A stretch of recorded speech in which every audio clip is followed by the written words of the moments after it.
All right. Well, good afternoon and evening, everyone. Thank you for joining us for this month's Behind the Idea webinar series to celebrate Hispanic Heritage Month.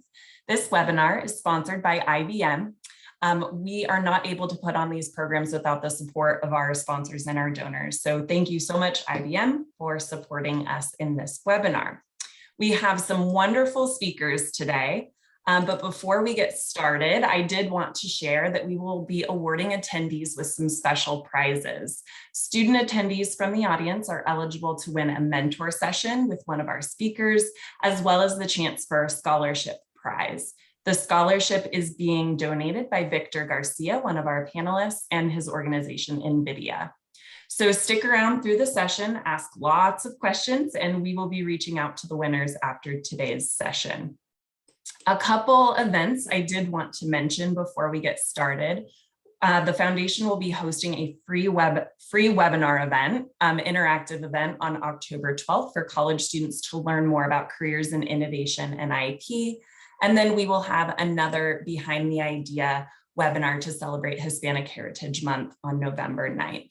I encourage you to follow us on social media or look on our website for more information about these upcoming events. So with that, I will pass it off to Natalie to get us started with today's conversation. Thank you, Kristen. Hi, everybody. Thank you so much for joining.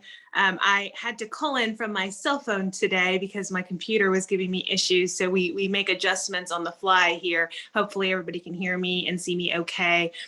So we're excited about the panel. We're really excited for the event in general. The goal here today is to highlight Hispanic professionals and really explore how they've been able to connect their culture to their careers in innovation, STEM, and IP. So hopefully you can learn some new ideas about different careers that are out there related to STEM today, and also get to know a few new folks, a few new faces. I'll start by giving just a brief intro of all of our panelists, and then I'll tell you a little bit more about myself. And then I'll turn it over to each of the panelists to tell us about themselves, their background, and their path, and how they ended up in their current roles.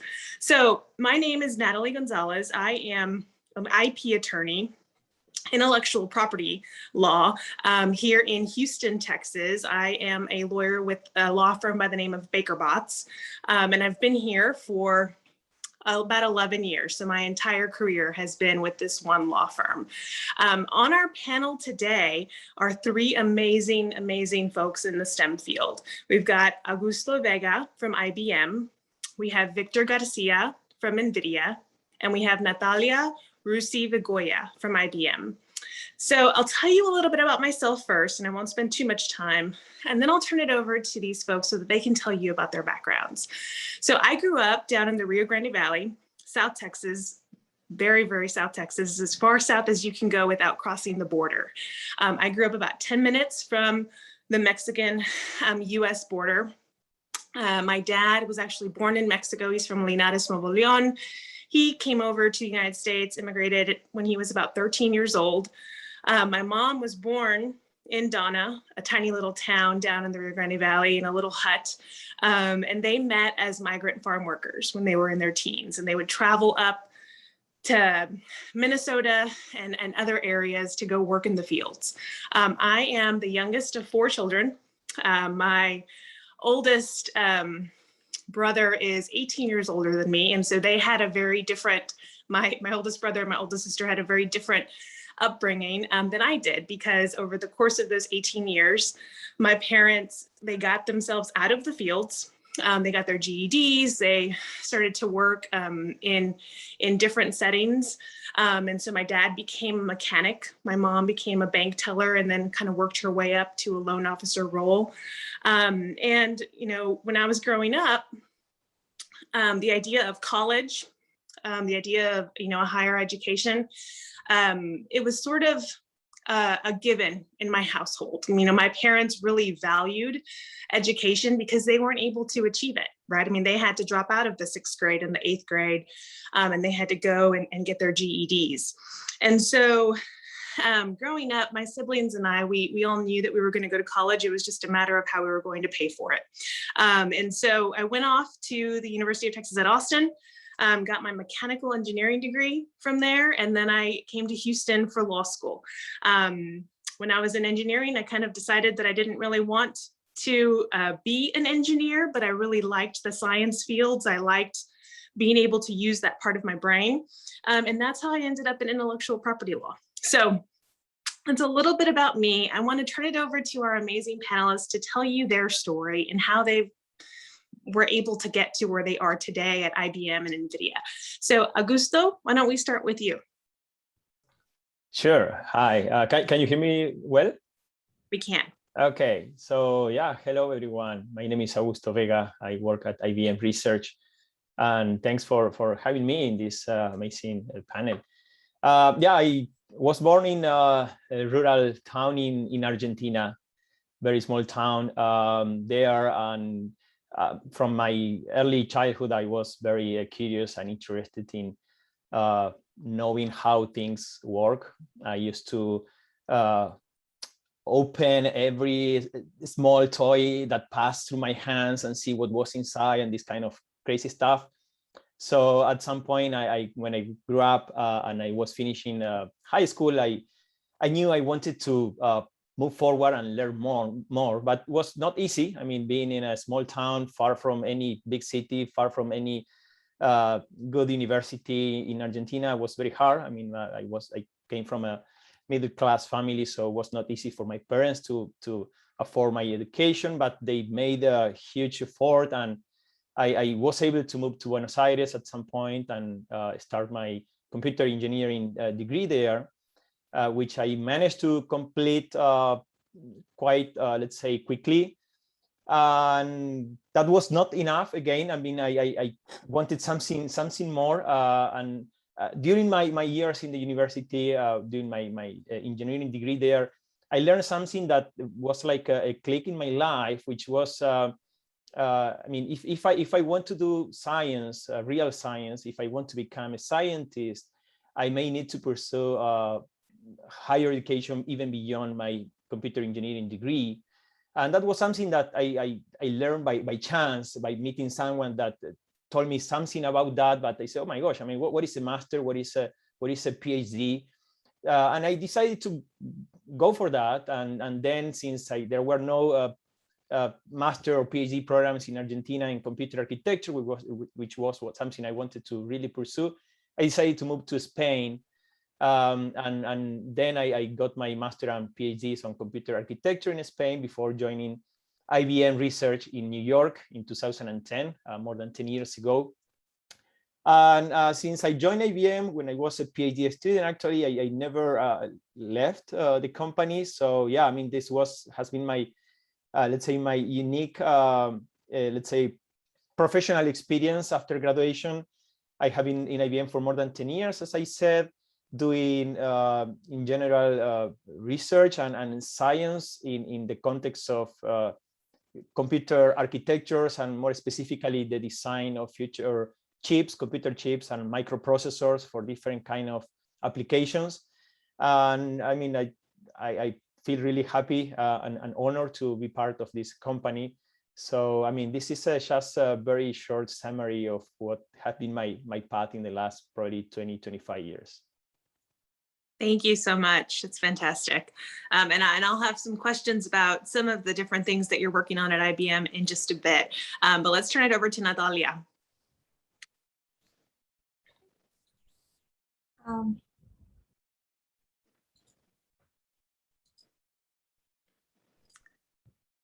Can you see my screen? Can you hear me? We can hear you, but we can't see your screen. Oh. Well, I am not going to be able to show you then the pictures I want to show you, but I guess that's okay. Sorry. Okay. not gonna be able to show you. But okay, well, my name is Natalia Rusivigoya, and I am really excited to be here today. A little bit about me. I was born in Bogota, in Colombia. I moved to the United States in 2004.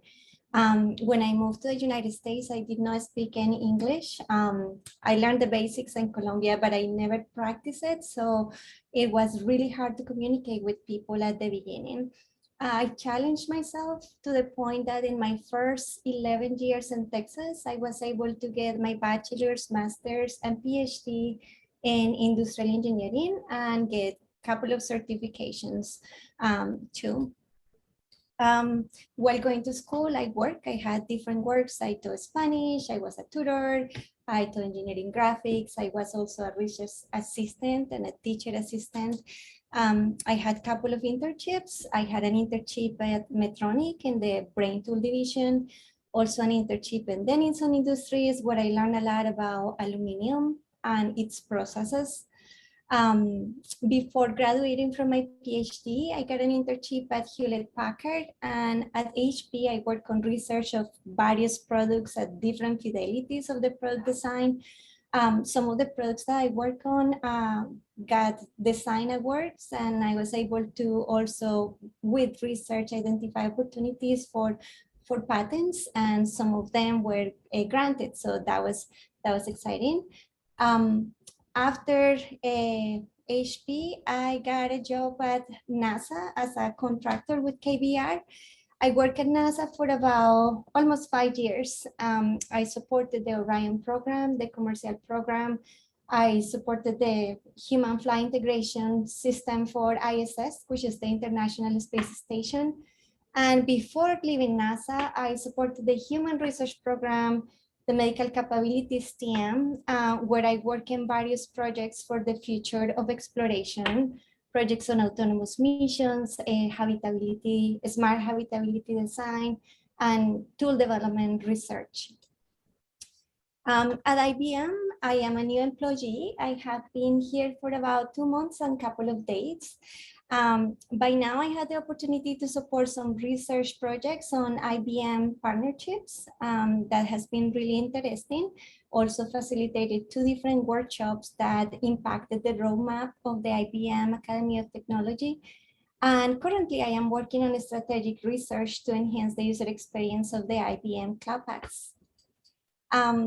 When I am not at work, I enjoy having time with my family. I have 2 kids, a dog, and a husband, and I do everything with, like, my family is pretty much everything for me when I'm not at work.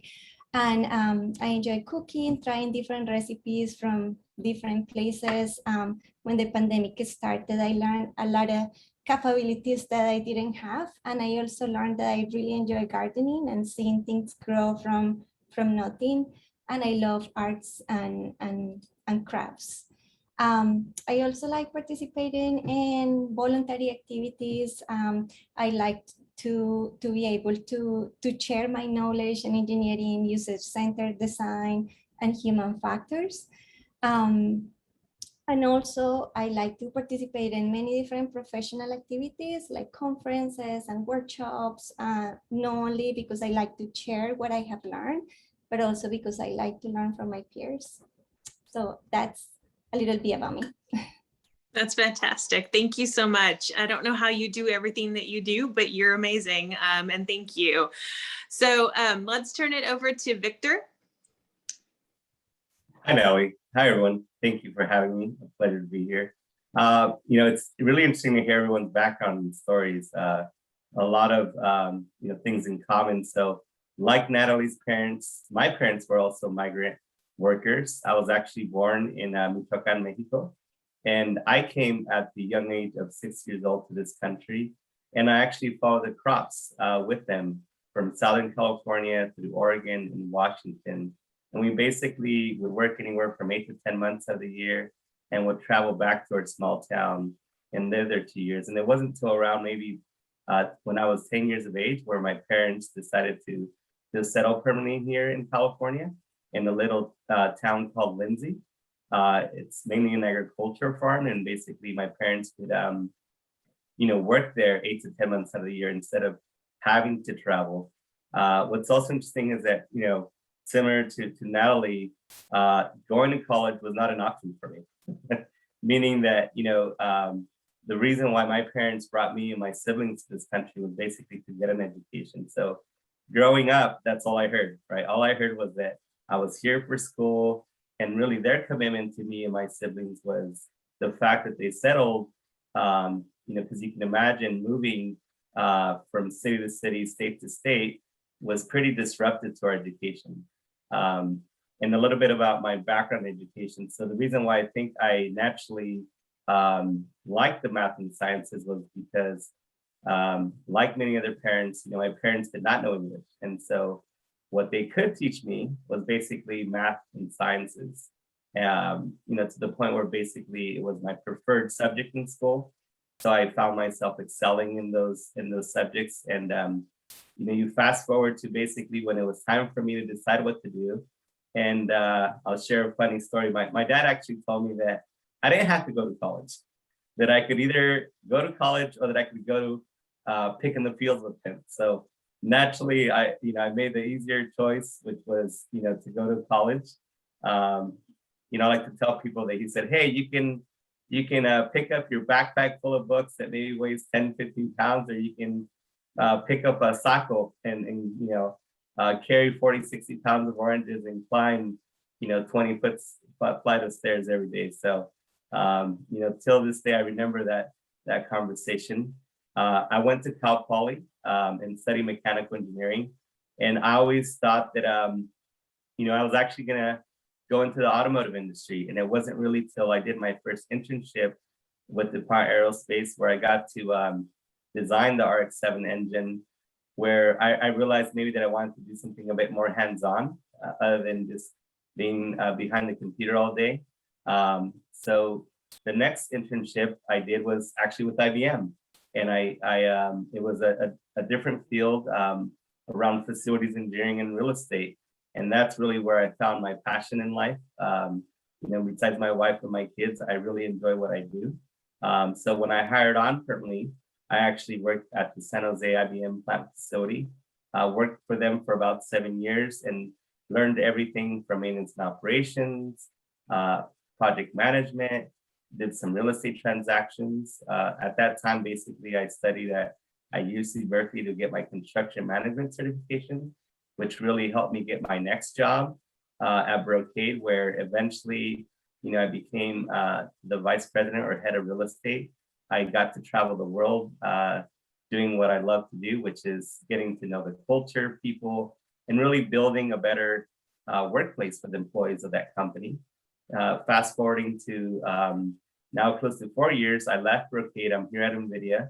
I'm the director of the Americas portfolio. So I have around 60 employees that help me manage these offices, everything from real estate transactions to building their offices and providing the services for our employees to make Nvidia a great place to work. So that's a little bit about me and what I do and how I got here. Thank you. Thank you, Victor. This is fantastic, and thank you all for those amazing introductions. So it's interesting hearing how everybody decided to go into the STEM field, right? I mean, we heard Augusto talk about enjoying the tinkering with all of the toys and taking things apart, and Victor talking about his love for math and science. And I'll chime in that's how I ended up choosing mechanical engineering for my undergraduate degree, was that I really enjoyed math and science. And those are my top two sort of areas. And I didn't have any engineers in my family, so I didn't really have anything to go by other than, well, I like that, so maybe I'll do engineering. And well, which engineering should I pick? Well, mechanical engineering seems pretty good, right? I mean, I can use it in a lot of different areas. Maybe I can go work for NASA. Maybe I can go work for an automobile manufacturer. And so I'm curious to hear from all of you how you chose your particular, study areas, right? I know some of you are EE, some mechanical, and so let's start with Victor, with you, since you were talking about mechanical engineering. Sure. So growing up, I actually always thought I was going to be an architect. I have, I'm one of 5 siblings, and basically my brother was the first to go to college, and he chose mechanical engineering. And something about Cal Poly San Luis Obispo is you actually have to declare your major, and once you get accepted for that major, it's pretty hard to switch. And sad to tell you that it was the hardest decision for me to decide whether I wanted to be an architect or mechanical engineer. But like yourself, I basically looked at, as an architect, what am I going to be doing, right? Which is mostly design.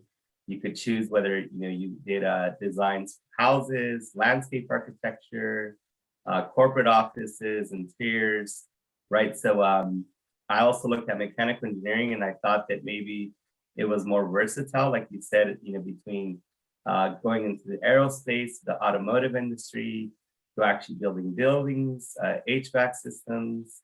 And again, at the time, I really thought I was going to go into the automotive industry. That seemed to be what really interested me. So for that reason, I basically changed the bubble several times, but ended up, choosing mechanical engineering. And I have to tell you that I'm really happy with that choice, right? Because still this day, I can feel like I could pivot or do something else in the mechanical engineering field if I really needed to. Yeah, that's great. Thank you for sharing. Augusto, tell us how you ended up with a double E background. Well, yeah, it was kind of funny. I remember I was very young. I was, I think 10. I was in the elementary school, like 5th grade, something like that. And one day after the school day, there was a person visiting the school, and she, this person in front of everybody, in front of all the students, presented us what she called at that time a computer. She said, this, what I have here, kind of God in front of all of us, this is a computer.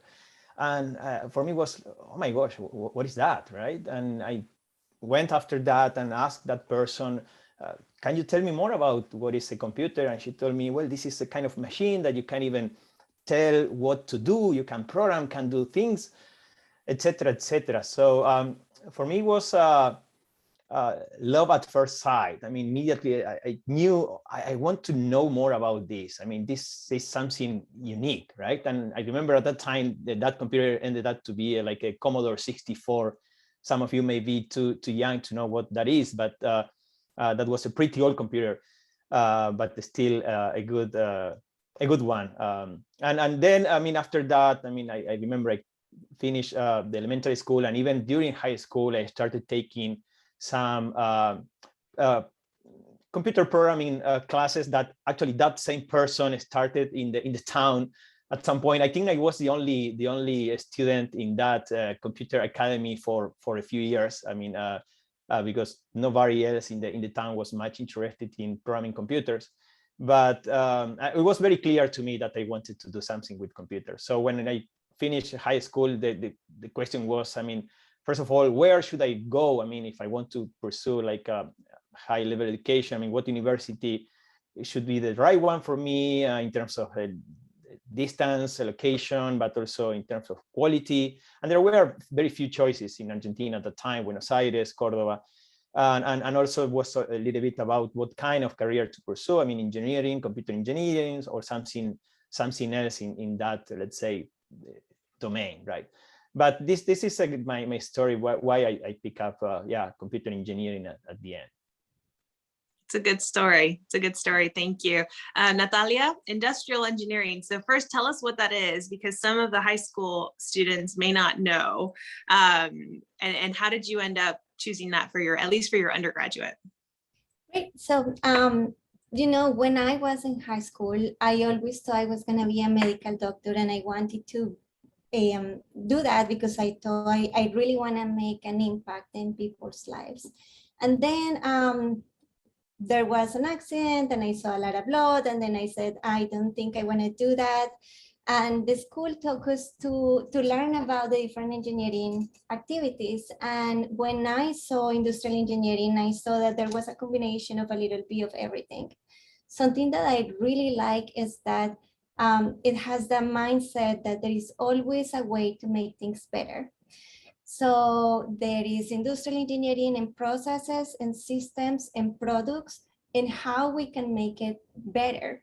And I decided to focus on human factors because why we want to make things better. We want to enhance our capabilities and help those limitations that we have to improve our performance, or have a better experience, or just make our lives better.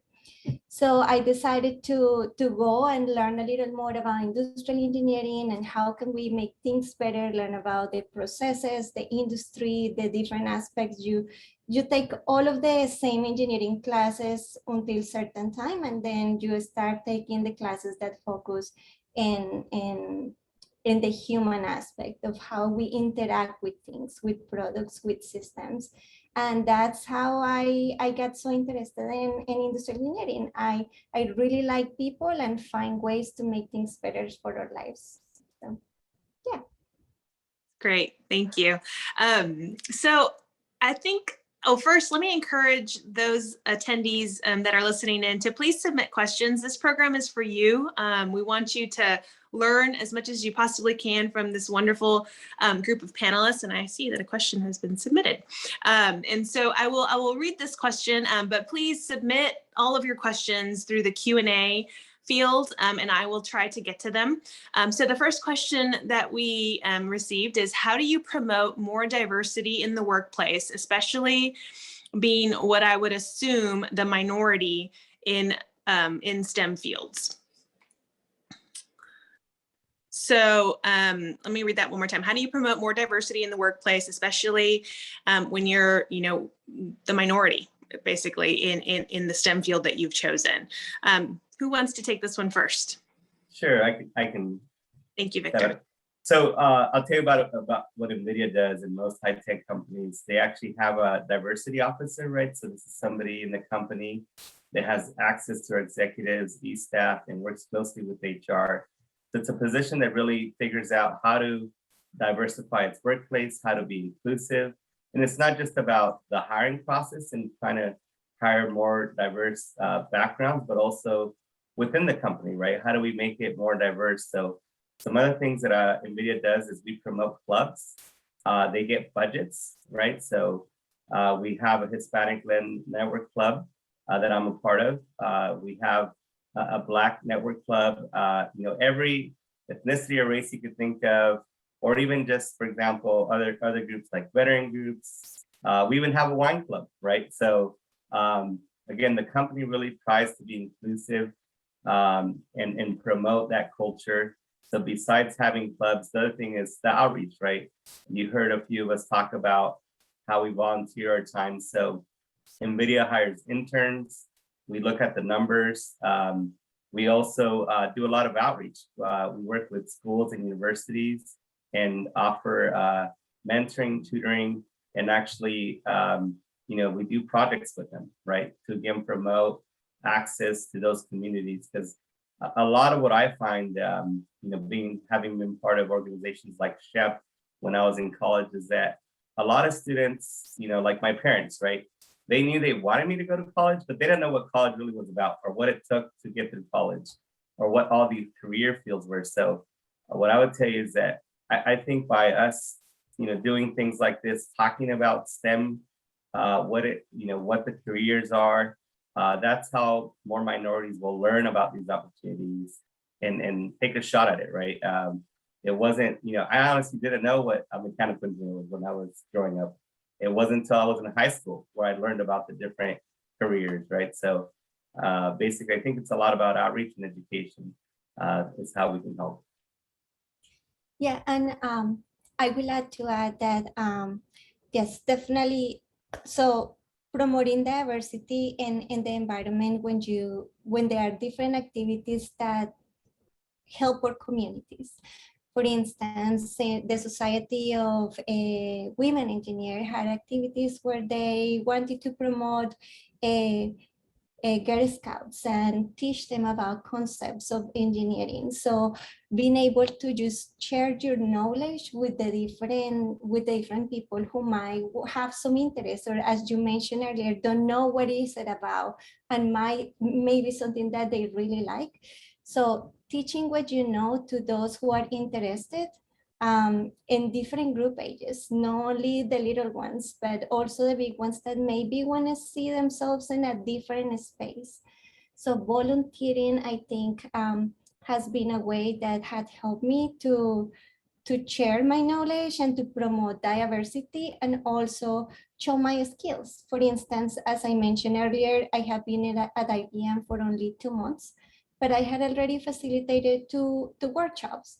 So somebody said, I need a design thinker who helped me to facilitate these workshops. And I said, I volunteer to help.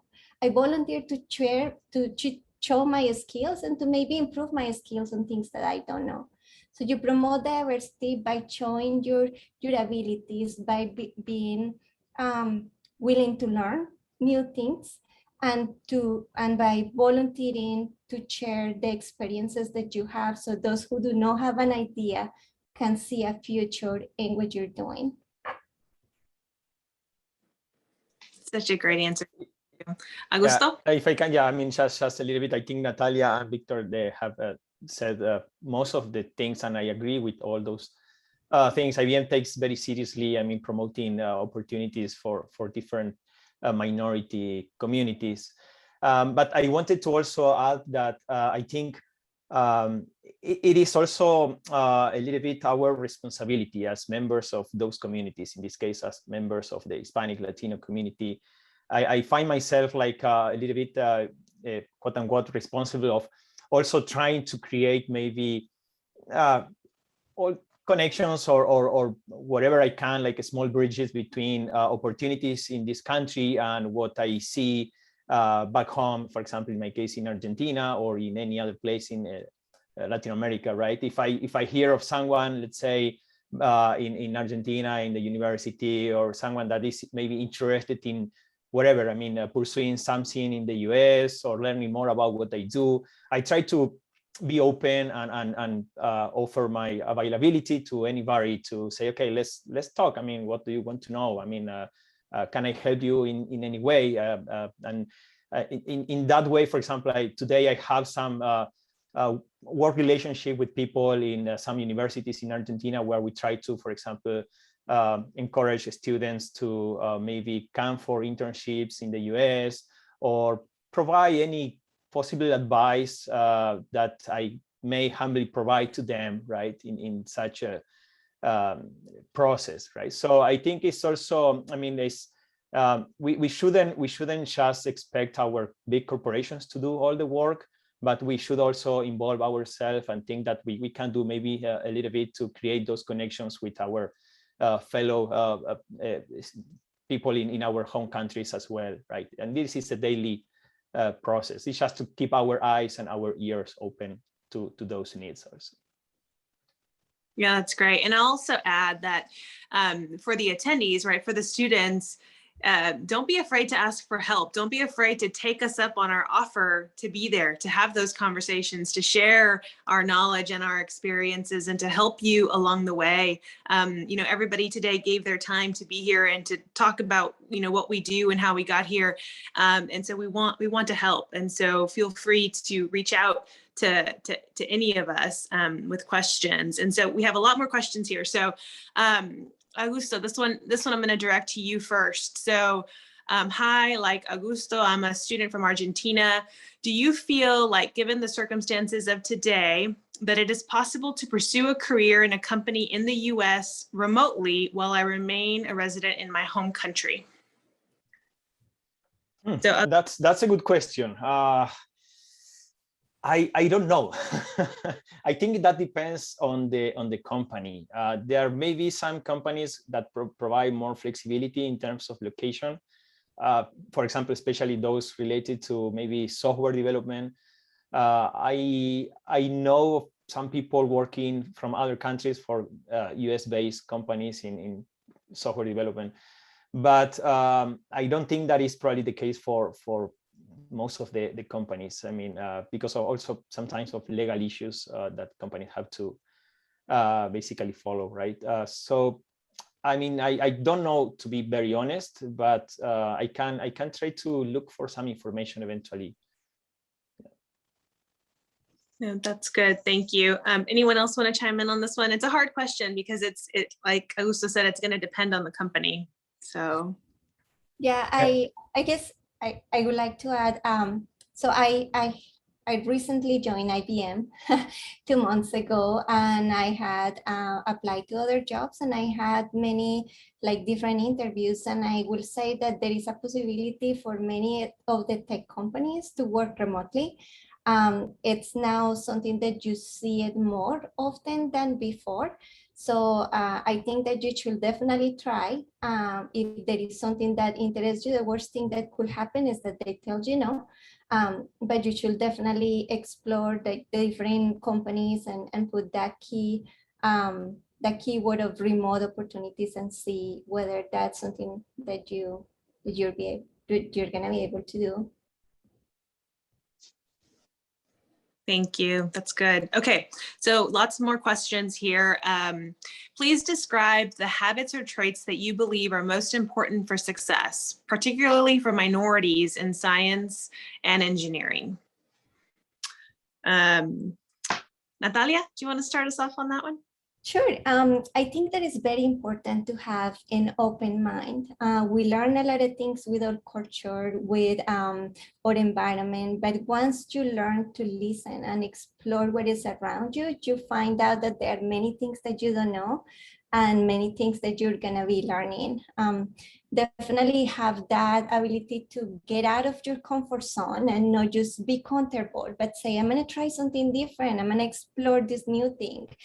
Don't be afraid because you don't know. For instance, my team is artificial intelligence and hybrid cloud. Try it. If you want to learn a little more, maybe take some classes on LinkedIn. There are classes in Coursera and different places. Explore it, get out of your comfort zone. Try to go beyond of what you know.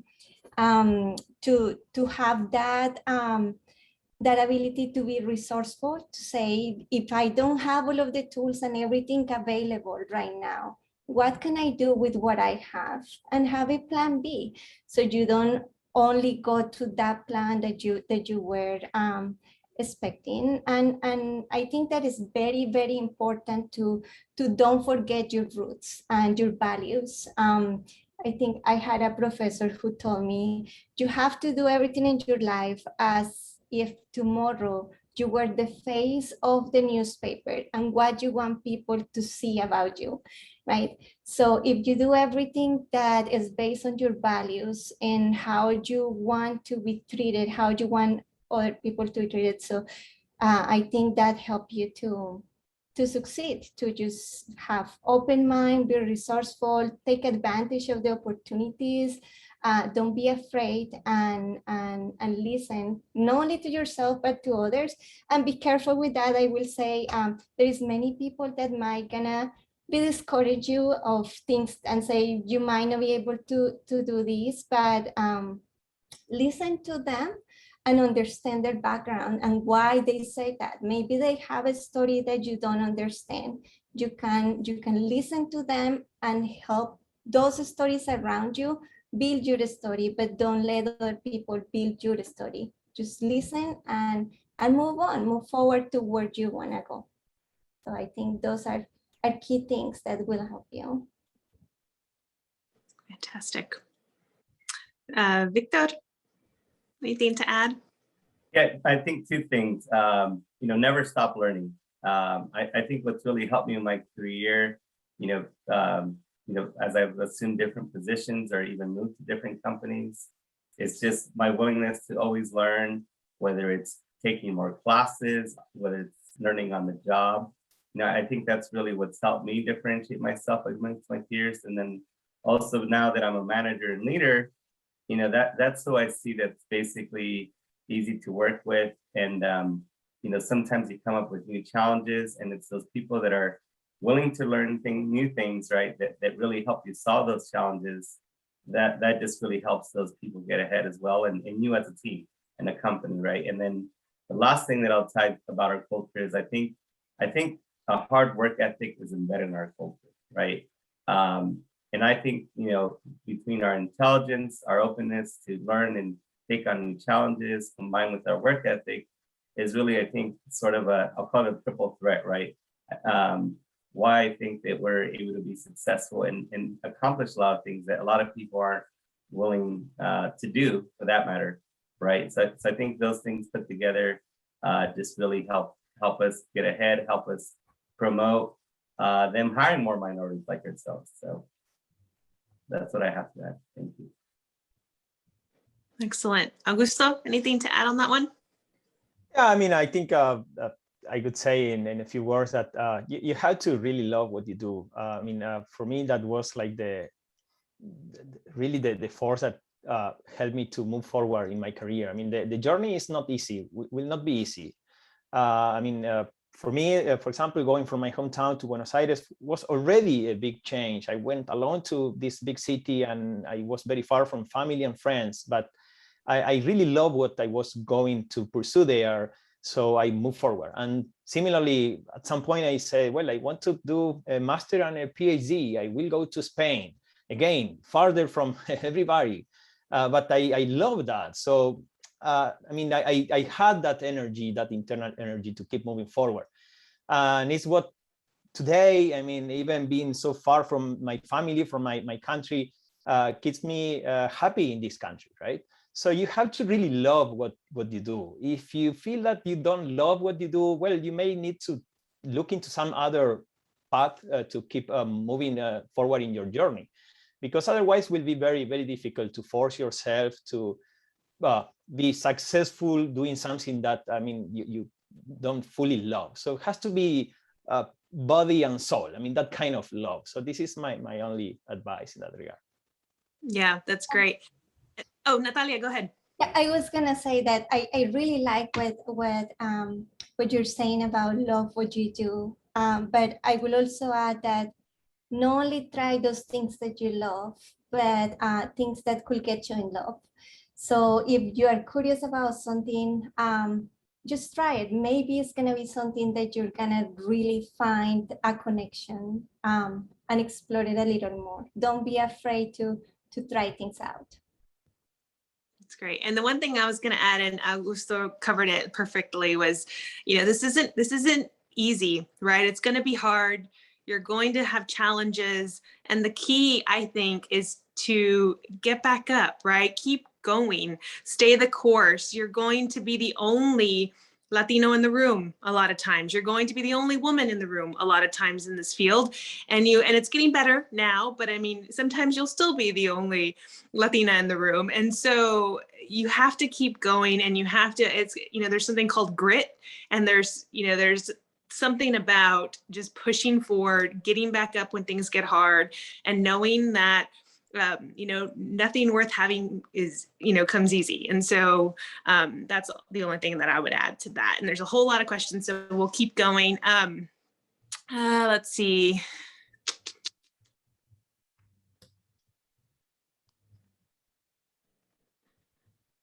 So this one, I'm from Argentina, studying data science here. And I was wondering, how much importance do companies give to work experience?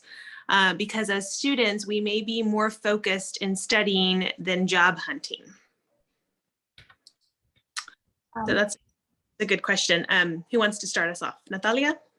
Sure. So I remember when I recently graduated, I had experience like looking for internships and all of that, but I had also had experience with classmates who were like, they are asking for how many years of experience for an entry level positions. And something that I remember that worked really well was when you look at your work, at your school work, look at those classes that have, for instance, a team project, and look at the different things that showcase the work that is needed on the employment that you're applying for. For instance, if there is something that requires that you have some experience with teamwork, presentation, all of that, you do those things in the classroom. If you have a specific project that you were able to showcase your skills as a data scientist, then maybe put those projects as part of your resume, because that is your experience, and put the classes that you have taken because you are learning, you have that theoretical knowledge that put you apart from others. So I will say showcase your classwork and showcase the classes that you're taking and volunteer and get involved with the different organizations that work with the field that you have, so you can learn more about opportunities and what companies are looking for, and maybe visit those companies and make those connections. So experience is something that you're gonna build, but when you build it, consider the things that you're learning, even if it's just a class project, that can make a big difference. I mean, if you got an A in something that is very specific on data science, and you identify key things that could benefit a potential organization, I think those are things that you should showcase in your resume. Victor? Yeah, so just to share my thoughts, right? When I, when I've hired a lot of people from college and done that over the course of the companies I've worked at, there's actually not a school for what I do, right? Or a degree. But what we look for is basically, like Natalia said, the right skill set, or again, somebody who's willing to learn or try on new challenges. And so the great thing is that, right, companies provide, whether it's internships, co-ops, to provide those experiences. And then beyond that, what I would tell you, just working for Nvidia the last 4 years is, Nvidia itself is sort of leading the effort on AI, robotics, self-driving cars. And so again, right, if you think about those things, those careers and those jobs didn't exist 5 years ago, right? Or there were very few of them. So what companies like Nvidia have to do, again, is just find people with the right attitude, the right skills, and then basically train them or learn them on a job, and really trust that they're going to figure it out, because we're actually doing that together, right? So I think that's really where your opportunity is, trying to showcase your skills, like Natalia said, right, for these positions that you're looking at, because that's what we're doing from this other side. We're saying, okay, who can I train? And the reality is, it's not a certain degree. It's really, again, about the attitude and the skills that you might have, which, again, you're not going to learn that in class necessarily, or there's going to be a degree for that specific job.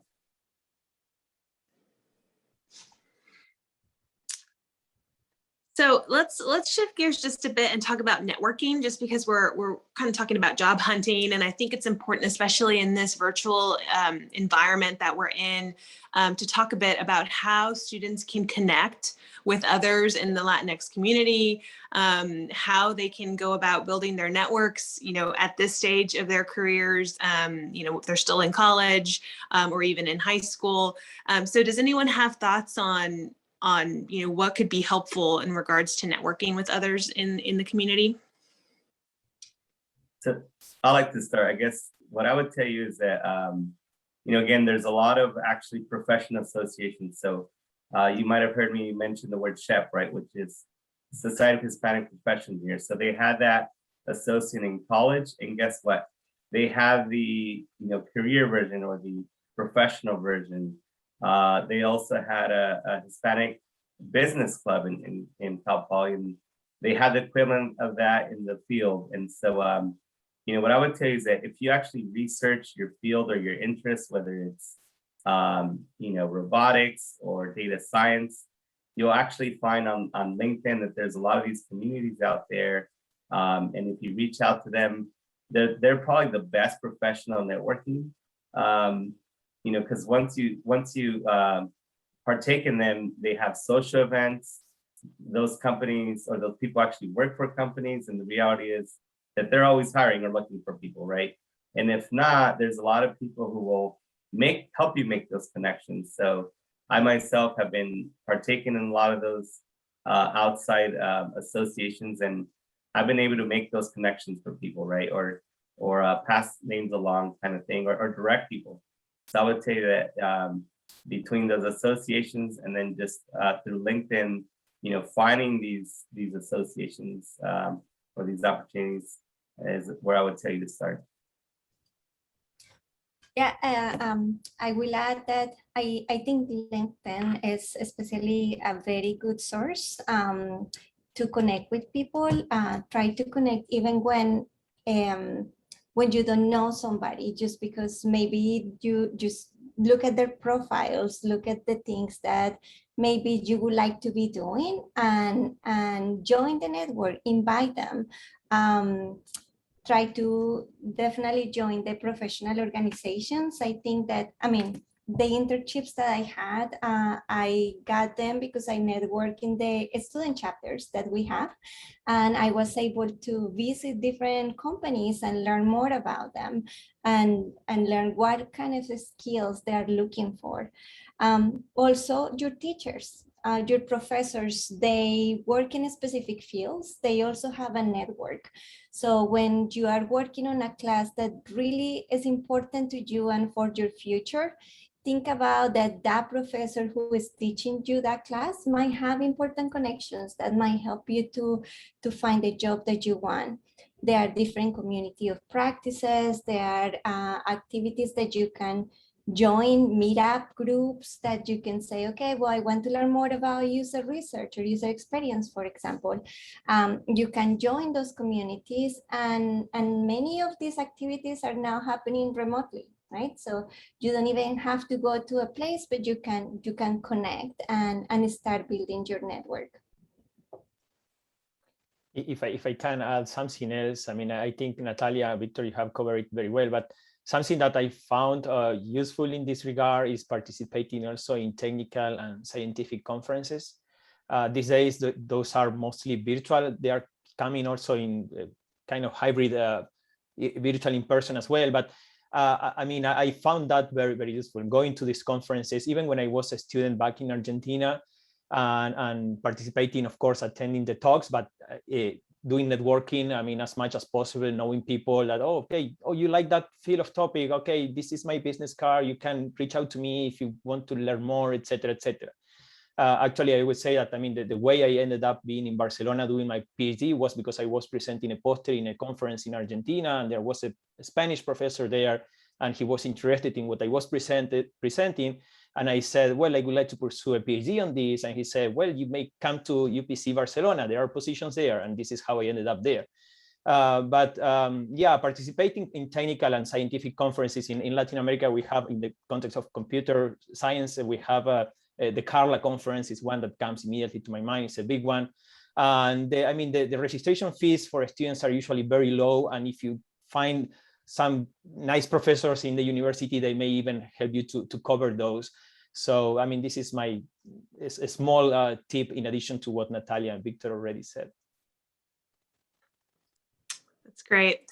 So I think we have time maybe for just one more question, and this is a really good one, I think. How can we go about translating our cultural values in the workplace? And as part of that, how do we turn them into an asset in the workplace? So how do we take our cultural values and use them to our benefit in the workplace?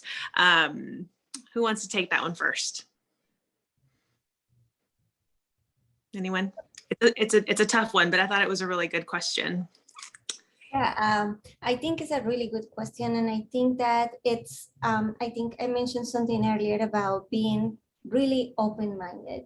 And respecting, learning to listen and respect others, and knowing that as you have your culture, your beliefs, the understanding of your life, others have theirs. And what makes us unique, help us to learn and grow. Imagine if you have a team with everybody thinks the same, your innovation, your progress will be very limited. So trying to understand that we all think different and we have different backgrounds, and having that open mind that help you understand others and share your experience with respect. I think that it's definitely something that will help to infuse your culture, but also listening to others that might not believe in the same things that you do, or might find value in the things that you have to offer. Augusto? Yeah, yeah, that was actually really nice. I think, I mean, along those lines, I mean, all of us in our journeys, I mean, we have exercised things like humbleness and respect. This is the only way we probably reach to where we are. So I think these are probably the only two ingredients, or some of the key ingredients that we need in the workplace as well. Keep being a humble person, a nice person, and respect everybody. Because I mean, not only because people around you will look at you like, okay, that is a nice person. I mean, I like to work with that person. I like to share ideas with that person, but also because humbleness keeps you open, as Natalia was saying, right? I mean, it's very important to be open all the time, even when you get to a seniority degree that may fool you a little bit, saying, oh, I know enough, right? That is not true. I mean, we never know enough. So keep yourself humbleness open to what others think, to what others have to tell you. And that is also part of the growing process. And that will, I mean, ensure your success, whatever success is for you in your career. I mean, I am sure that you don't need anything else, right? I mean, you don't actually need to be the smartest in the classroom. I mean, that is a lie I learned over time. I mean, I cannot compare myself with a top student from Harvard. Still, I can't perform as well as a top student from Harvard because I just work hard. I mean, and I try to be humble and honest and nice. Right? Yeah, it's fantastic. Victor?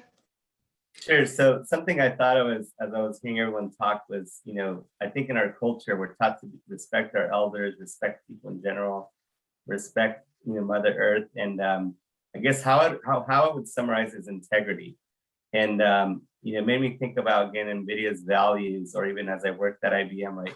The reality is a lot of the companies have, founding principles or values, and intellectual honesty is always one of those. And what I would share with you guys is that I think, when we're honest with ourselves, honest with our coworkers, our manager, I think that goes a long way, right? Because I personally have had, some challenges along my career. And I find that when I was honest with either my manager or my peers about, my journey, what I was having challenges with at work, then they were able to help me. Or in cases where employees were honest with me, then I was able to help them. And so, again, I think that a lot of people kind of take it for granted. Sometimes we feel vulnerable, or maybe we're scared to be honest. And I would tell you that as an employee or as a manager now, I find that that's the best thing you can do is be honest with yourself, be honest with your peers and your manager, and you'd be surprised. It's gonna